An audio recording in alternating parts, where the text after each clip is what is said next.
आज हम देखेंगे भारत का प्रायद्वीपीय पठार। ठीक है, तो पिछले वीडियो में मैंने आपको ग्लेशियर पढ़ा दिए थे।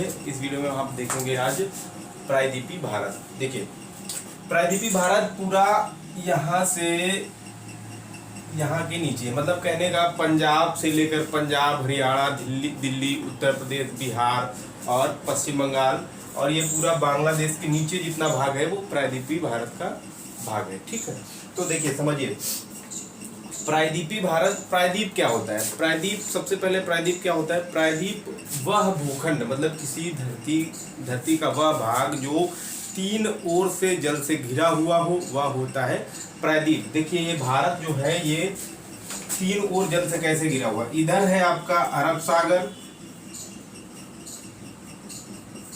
कहने का मतलब कि पश्चिम में भारत की, और नीचे है इधर दक्षिण में है हिंद महासागर,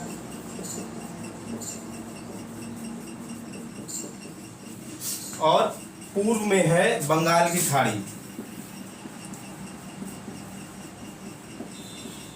तो तीन ओर से जल से घिरा हुआ वह भूखंड, मतलब धरती का वह भूखंड जिसे हम प्रायद्वीप कहते हैं। तो यह भारत का प्रायद्वीप हुआ। देखिए, प्रायद्वीप जो है, जो प्रायद्वीपीय पठार है, ये पहाड़ों की तरह ऊंचा ऊंचा नहीं है। पठार का मतलब कि उठा हुआ नहीं होता है। कहने का मतलब कि एक इसकी ऊंचाई लगभग 800 मीटर तक है, इसके ऊपर नहीं है। देखिए कैसे,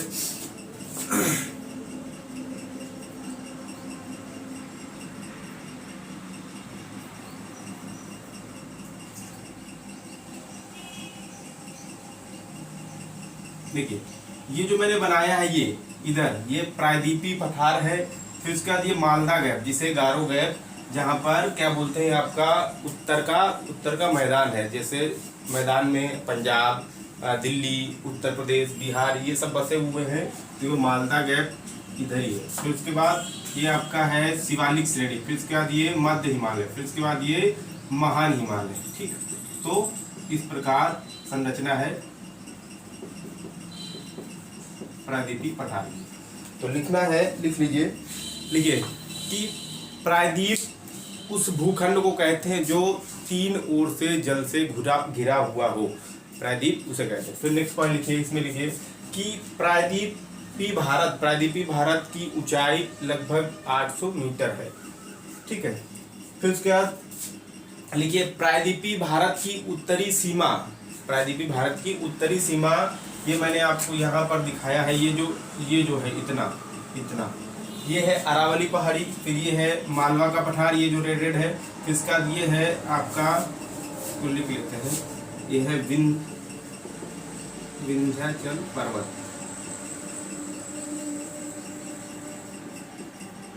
पर्वत, और ये है आपका नीचे जो मैंने बनाया है, ये सतपुड़ा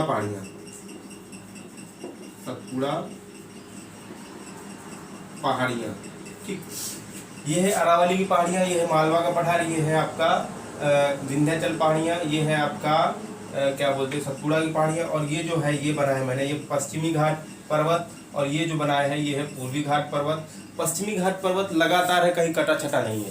पश्चिमी घाट ये जो यहाँ से गुजरात से लेकर कन्याकुमारी तक जाता है, ये कटा छटा नहीं है, ये लगातार है। लेकिन पूर्वी घाट तक जो है वो कटा छटा है, नदियों ने इसको काट छाट दिया है। ठीक, तो पूर्वी घाट पर्वत कटा छटा है और पश्चिमी घाट पर्वत लगातार है। ठीक, उसके बाद लिखिए कि प्रायद्वीपीय पठार की उत्तरी सीमा अरावली पहाड़ी तथा मालवा का पठार, विंध्याचल पहाड़ियाँ, और ये आपका बनाया मैंने छोटा नागपुर पठार। तो क्या लिखना है? प्रायद्वीपीय भारत की उत्तरी सीमा, क्या बोलते हैं इसको, अरावली की पहाड़ियाँ, मालवा का पठार तथा छोटा नागपुर पठार, तथा ये है राजमहल की पहाड़ियों से निर्धारित होती है। ठीक, फिर इसके बाद ये लिखने के बाद आप ये देख लीजिए कि ये जो प्रायद्वीपीय भारत है, इसका उत्तरी ढाल, मतलब जो उत्तरी ढाल है, इसका ढाल किस तरफ है ये देखना है। तो प्रायद्वीपीय भारत का उत्तरी ढाल उत्तर की तरफ तथा दक्षिणी ढाल पूर्वी की तरफ है। कैसे? देखिए, ये मालवा का पठार है, तो इससे नदियां निकलती, कई नदियां निकलती हैं। इसमें से मेन है आपकी चंबल, बेतवा, तो सोन, मतलब क्या बोलते हैं चंबल बेतवा, तो ये चंबल बेतवा के बहाव की दिशा किधर है? चंबल बेतवा के बहाव की दिशा उत्तर की तरफ है, मतलब गंगा घाटी की तरफ है। तो इसका बहाव जब किसी भी नदी के बहाव से पता चलता है कि उसकी ढाल किस तरफ है, उस धरती का ढाल किस तरफ है। तो क्या बोलते हैं मालवा पठार से निकलने वाली चंबल बेतवा नदियों के बहाव से पता चलता है कि प्रायद्वीपीय भारत का उत्तरी ढाल उत्तर की तरफ तथा दक्षिणी ढाल जो दक्षिणी भाग है इसका ढाल पूर्व की तरफ है। ये कैसे पता चलता है? ये देखिए, ये कृष्णा नदी है, ये गोदावरी नदी है, ये कावेरी नदी, तो ये सारी नदियां आपकी बंगाल की खाड़ी में अपना जल गिराती हैं, इसलिए ये दक्षिणी ढाल पता चलता है किस तरफ है? पूर्व की तरफ। ठीक, इसके बाद छोटा नागपुर पठार के उत्तर पूर्व में ये राजमहल की पहाड़ियां हैं। ठीक, राजमहल की पहाड़ियां, और फिर इसके बाद ये मेघालय है। मेघालय में 3 पहाड़ियां हैं, आपको पता हो, गारो, खासी, जयंतिया। तो ये जो राजमहल की पहाड़ियां हैं और गारो, खासी, जयंतिया मतलब कहने का शिलांग पठार। मेघालय पूरा पठारी है, ऊपर उठा हुआ भाग है, इसलिए मेघालय को पूरा मेघालय का पठार कहा जाता है, शिलांग का पठार कहा जाता है। तो राजमहल पहाड़ियां और शिलांग पठार जो है ये प्रायद्वीपीय भारत का ही हिस्सा है। ठीक, ये इधर मैंने आपको जब हिमालय पढ़ाया होगा, पूर्वोत्तर भारत की चोटियां पहाड़ियां पढ़ाई होगी, तो इस पे मैंने बताया होगा कि शिलांग पठार प्रायद्वीपीय भारत का हिस्सा है। तो ये देखिए, यहाँ उत्तर क्या है? राजमहल, शिलांग पठार राजमहल पहाड़ियों का उत्तर पूर्वी विस्तार है, ऐसे लिखना है। बीच में जो गैप आता है, ये यहाँ पर जो गैप है, तो ये क्या बोलते हैं कि विवर्तनिक क्रियाओं से ये क्षेत्र धस गया है, अवतलित हो गया, धस गया है। जैसे मैंने यहाँ पर दिखाया है कि ये प्रायद्वीपीय भारत है, ये ऊंचा उठा हुआ पठार, फिर इसके बाद ये नीचे धसा हुआ पठार भाग, ये क्या है? ये आपका यहाँ पर क्या बोलते हैं, दिल्ली, पंजाब, हरियाणा और उत्तर प्रदेश, बिहार, पश्चिम बंगाल, ये सारे और बांग्लादेश बसे हुए हैं। तो यहाँ पर क्या हुआ? यहाँ से पहाड़ से, मतलब हिमालय से आने वाली नदियों ने यहाँ पर अपना जलोढ़ निक्षेप भर दिया, मिट्टी भर दी, काप मिट्टी भर दी, तो यह भाग पूरा भर गया। ठीक, तो यदि उत्तर भारत में यदि आप कहीं पे नलकूप खोदते हैं या फिर कुआं खोदते हैं तो आराम से पानी निकाला जा सकता है। ऐसा नहीं है कि नीचे तक जाएंगे, कहीं भी सीमा तक जाएंगे तो खुदता चला जाएगा, ऐसा नहीं है। इसके बाद एक निश्चित सीमा के बाद ये चट्टानें मिल जाएंगी जो प्रायद्वीपीय भारत का हिस्सा है। ठीक, ये धस गया है, यहाँ पर पहाड़ों से, हिमालय से लाई गई नदियों ने यहाँ पर मिट्टी भर दिया, इसलिए पट गया है। हिमालय से लाई गई मिट्टी, नदियों ने यहाँ पर मिट्टी द्वारा इसे पाट दिया। ठीक, तो इसलिए यहाँ पर नलकूप खोदना, कुआं खोदना आसान होता है। ठीक, तो ये हो गया आपका, ये आपका गारो गैप। और इस धसे हुए भाग को, इस ये जो भाग है जहाँ पर बांग्लादेश है इस समय, इस धसे हुए भाग को क्या कहते हैं? मालदा गैप के नाम से जानते हैं, मालदा गैप या गारो गैप, गारो गैप। ठीक, आपसे पूछा जाएगा कि मालदा गैप किसे कहते हैं, तो आपका ऑप्शन होगा वह स्थान जहाँ पर बांग्लादेश बसा हुआ है। ठीक, तो ये हो गया आपका मालदा गैप। फिर इसके बाद देखिए कि अब हम शुरू करते हैं प्रायद्वीपीय भारत में। सबसे पहले देखेंगे अरावली पहाड़ी को। ठीक, तो हेडिंग बना लीजिए, अरावली पहाड़ी, अरावली की पहाड़ियाँ। तो इस पे लिखिए, देखिए अरावली पहाड़ियाँ दुनिया की सबसे पुरानी पहाड़ियाँ हैं। ठीक है, ये पॉइंट हो गया आपका। फिर इसके बाद लिख रहा है कि कैम्ब्रियन युग में करीब आज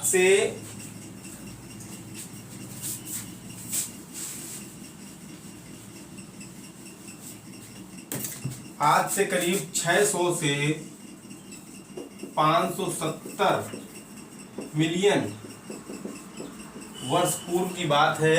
ये पहाड़ियाँ बहुत ज़्यादा विस्तारित हुआ करती थी, यहाँ से लक्षद्वीप से लेकर आपका हिमालय तक विस्तारित हुआ करती थी। लेकिन क्या बोलते हैं, इस पे मिट्टी और धूल के वजह से, या क्या बोलते हैं इसका मतलब क्षय हो रहा है, धीरे धीरे क्षय हो रहा है। तो अब यह एक क्या बोलते हैं अवशेष के रूप में बची हुई है। कौन सी पहाड़ी?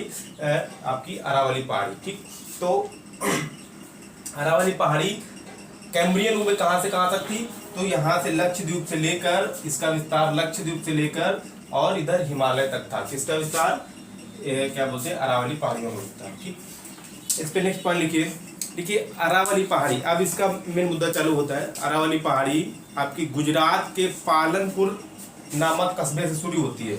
इधर है आपका गुजरात का पालनपुर नामक कस्बा, और फिर उसके बाद यह उत्तर पूर्व में विस्तारित होकर दिल्ली तक जाती है, ठीक, राजस्थान को पार करते हुए। फिर इसके बाद इसकी लंबाई लगभग 800 किलोमीटर है। किसकी लंबाई? अरावली की। फिर नेक्स्ट पॉइंट है, आपको लिखना है कि राजस्थान के दिल्ली में दिल्ली में अरावली पहाड़ी को रायसीन या दिल्ली रिज के नाम से जाना जाता है। क्या? रायसीन या दिल्ली रिज के नाम से जाना जाता है। किसे क्या बोलते हैं? आपके इसको अरावली की पहाड़ियों को, ठीक।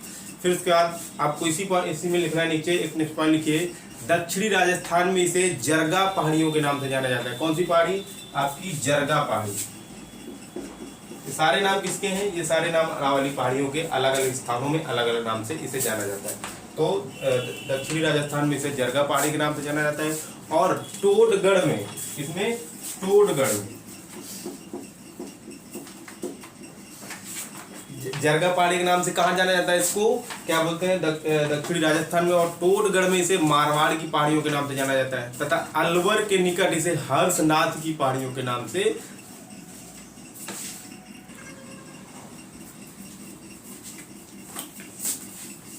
तो आपको मैंने बताया कि हर्षवर्धन के नाम से जाना जाता है, कहाँ पर? अलवर के निकट। फिर उसके बाद नेक्स्ट पॉइंट लिखना है कि अरावली का सबसे ऊंचा पर्वत कौन सा है? तो किसी भी पहाड़ियों में एक सबसे ऊंचा शिखर होता है, तो उस अरावली का सबसे ऊंचा शिखर है गुरु शिखर।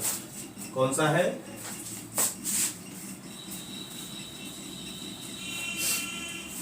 क्या है? गुरु शिखर। गुरु शिखर अरावली का सबसे ऊंचा शिखर या सबसे ऊंची चोटी, जिसकी ऊंचाई 1722 मीटर है। ओके, यह कहाँ पर स्थित है? यह माउंट आबू की पहाड़ियों के निकट स्थित है।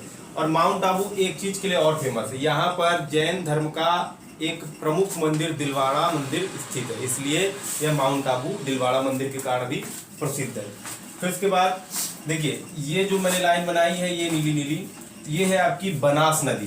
फिर एक नदी यहाँ से निकलती है ऐसे, इसको कहते हैं लूनी नदी। लूनी नदी कहाँ बहती है? तो आपका आंसर होगा राजस्थान में बहती है लूनी नदी, ठीक।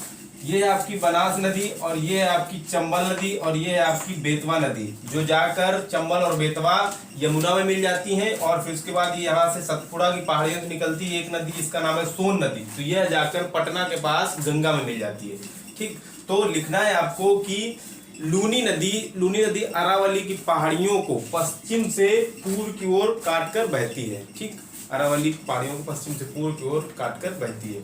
फिर इसके बाद लिखना है कि बनास नदी अरावली की पहाड़ियों को काट कर चंबल नदी में मिल जाती है, ठीक। ये हो गई आपकी बनास नदी। देखिए, यहाँ से अरावली पहाड़ियों को काट कर यहाँ पर आके चंबल नदी में मिल जाती है, बनास नदी हो गई। फिर ये हो गया आपका अरावली पहाड़ियाँ। अब नेक्स्ट देखेंगे आपका मालवा का पठार। तो मालवा के पठार के बारे में लिख लीजिए। मालवा का पठार की उत्तरी सीमा अरावली की पहाड़ियों से तथा दक्षिणी सीमा विंध्याचल पहाड़ियों से निर्धारित होती है। तो इसका लिखिए कि इसका ढाल आपके इसका मालवा के पठार का ढाल उत्तर की ओर है। उत्तर की ओर देखिए कैसे, इसका ढाल पूरा उत्तर की ओर है, क्योंकि ये सारी नदियां जो निकल रही, चंबल बेतवा नदियां, ये जाकर उत्तर की ओर प्रवाहित होकर यमुना में अपना जल गिराती हैं। तो इसका ढाल किस तरफ है? लिखिए, मालवा के पठार का ढाल उत्तर की तरफ है, जो चंबल और बेतवा नदी के बहाव से निर्धारित होता है या पता चलता है, ठीक। फिर उसके बाद क्या बोलते हैं, आपके मालवा के पठार से बहुत सारी नदियां निकलती हैं, लेकिन सबसे इम्पोर्टेंट ये आपकी दो नदियां हैं, एक चंबल और एक बेतवा। फिर उसके बाद चंबल नदी जो है भारत में सबसे ज्यादा खड्ड का निर्माण करती है या भीहड़ का निर्माण करती है। भीहड़ क्या होते हैं?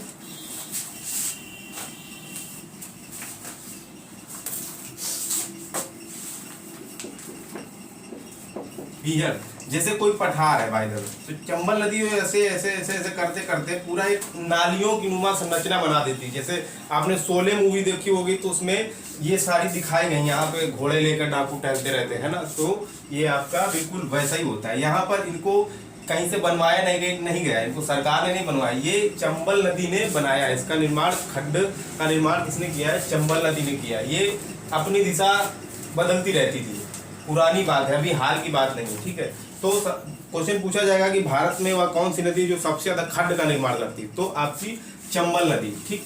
तो चंबल के डाकू भी फेमस हुआ करते थे। तो ये हो गई आपकी आज का अरावली और मालवा का पठार। तो इसका कुछ चीज और देख लेते हैं।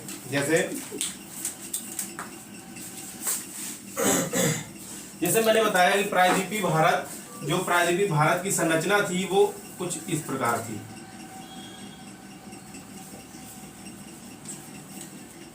ठीक है, यहाँ पर बांग्लादेश, यहाँ का क्षेत्र अवतलित हो गया। तो यहाँ का क्षेत्र अवतलित होने के बाद ये धंस गया। तो यहाँ पर हिमालय से आने वाली नदियों ने अपनी मिट्टी बिछा दी, तो ये पट गया। तो ये हो गया आपका गारो गैप और ये हो गया आपका शिलांग पठार, शिलांग पठार, ठीक। और यहाँ पर है आपका राजमहल की पहाड़ियां,